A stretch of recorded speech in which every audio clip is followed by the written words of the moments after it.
Hi, welcome to this video, and in this video I'm going to explain the differences between supervised learning, unsupervised learning, and reinforcement learning. Now, what is this learning that we're talking about? So these three types of learning are used in artificial intelligence. So when you're training a system or a robot to either mimic the behavior of a human being or to be able to make decisions without the intervention of a human being, you used any three of these different types of learning.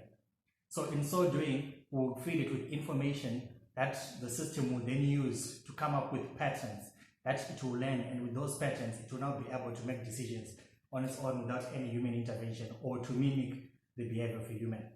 Now, let's look at supervised learning. So with supervised learning, the idea is when we are feeding the system with information, we are giving it information that has already been labeled as to what this information represents or what this information is. For example, let's say we are trying to predict whether someone is going to default on a loan or not. So when we are doing the predictions, what we do is we give the system the information. Let's say it's a data set, and on this data set there'll be the name, surname, address, previous loans, payment terms, payment periods for the last loans that the person has, and based on that information, we'll then provide one column which will tell us whether that person defaulted or did not default on a loan last time. So with supervised learning now, we are already telling the system that this person, the last time that we gave them a loan, they defaulted. This person, the last time we gave them a loan, they did not default. And then so we are already labeling the information for the system. So when the system gets this information, it will now try to come up with patterns based on what it already knows about the people who are defaulting and people who are not defaulting. So what we're saying is, with the supervised learning, we are giving the system information that it will then use to measure its own accuracy in trying to predict whether someone is going to default on a loan or not. Then we come to unsupervised learning. With unsupervised learning now, we still give the system the same type of information, but this time around we don't tell it whether this person is going to default or not. So we remove the column that tells the system whether that person is going to default on the loan or has already defaulted on a loan before or not. So this time the system now, because it has no labeled data but it has just been given data, it will try to find similarities in the data that it has and then tries to group or classify the various information that it has based on what it's finding, based on the patterns that it's unraveling as it looks at the data. So you'll find that as the system classifies this information, it will somehow, you'll find that it will be able to classify most of the fraudulent or the defaulters in one place, and then those who are not defaulting in another place. But in so doing, it will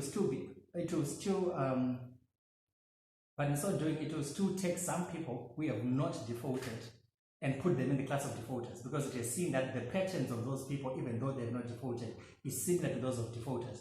And as maybe the person giving out the loan, you now be careful for those people because they have been identified to have similar patterns with defaulters, even though they have not been defaulters. So with unsupervised learning now, you are giving the system a data set, and with this data set, you are not going to tell the system whether each person in the data set has defaulted on a loan or not before. So in this way, the system now has to find the patterns on its own on what is happening, and then you can analyze the patterns that it has based on the data that you have. So the key difference between supervised learning and unsupervised learning is that with supervised learning, you are telling the system who has defaulted on a loan or not, and in unsupervised learning, you are not telling the system.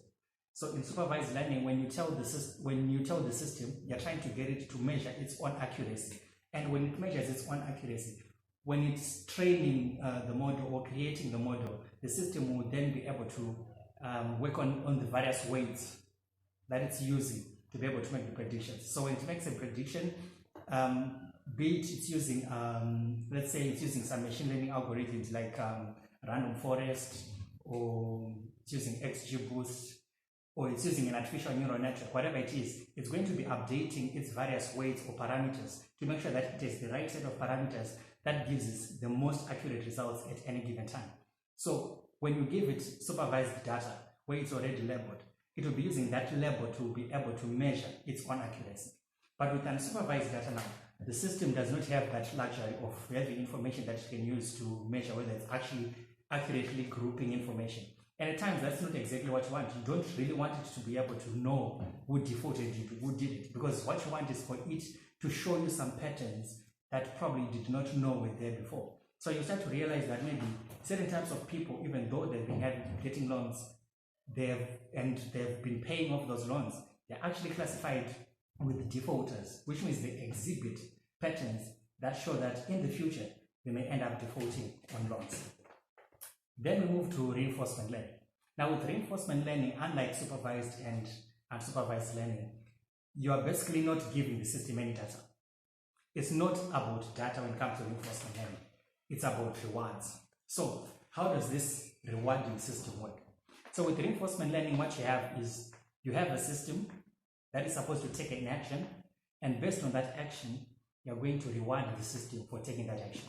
So let's say you're training a robot to move through a maze, okay? So what you just do is you say to the robot, or you program the robot in such a way that if it takes a step forward, it's given 10 marks. But if it takes a step backwards or sideways, it loses 10 marks. So in so doing, the robot now, it has to try to maximize the number of rewards or the number of points that it can get at any time. And then at the end, where you probably, after going through the maze and it gets out, at the end state where you want it to be, you give it probably 2,000 points. So the robot now, in its aim to get as many points as possible, we have to now try to find the best path that maximizes rewards so that it quickly gets to the 2,000 points, at the same time reducing the number of points lost. So with supervised learning, you are telling the system this is the correct data. Based on this, find the highest accuracy you can. On unsupervised data, you're saying based on this data that I've given you, try to find the patterns in this data. But with reinforcement learning now, you're just saying this is the rewards that you get. If you take this action, you get this reward. If you don't take this action, you get this, you'll be penalized in this way. But what I eventually want you to do is to get to a certain state. So with reinforcement learning, you've got a final state that you want the system to get to. For example, in a maze, you want it to get out of the maze.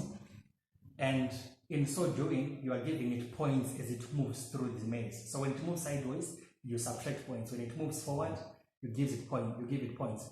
And in so doing now, the system itself will then have to learn on its own the path or what the actions or the set of actions that it has to take in order to maximize the number of points at any given time. So the key differences between the three are that with supervised and unsupervised, you already give the system data, and reinforcement learning, you don't give the system data, but you give it rewards. You just tell it that for each action that you take, there's a reward that you get. Or for each action that you take, and it's not the one that's rewarded positively, you'll be penalized by losing, let's say, points by taking that action. So that's the difference between the three.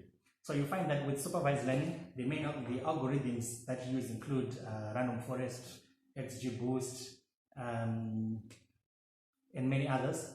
And then with unsupervised learning, you can use autoencoders or Boltzmann machines. And with reinforcement learning, you have now to come up with various algorithms of your own that will, as you program your system, that will now tell the system the reward that it gets for each positive action that you want it to take, and the penalty that it will get for each negative action that it takes. And in so doing, the system will have to learn on its own how to maximize the rewards whilst achieving the intended action, and as well as minimizing the penalties that it will get as it is acting.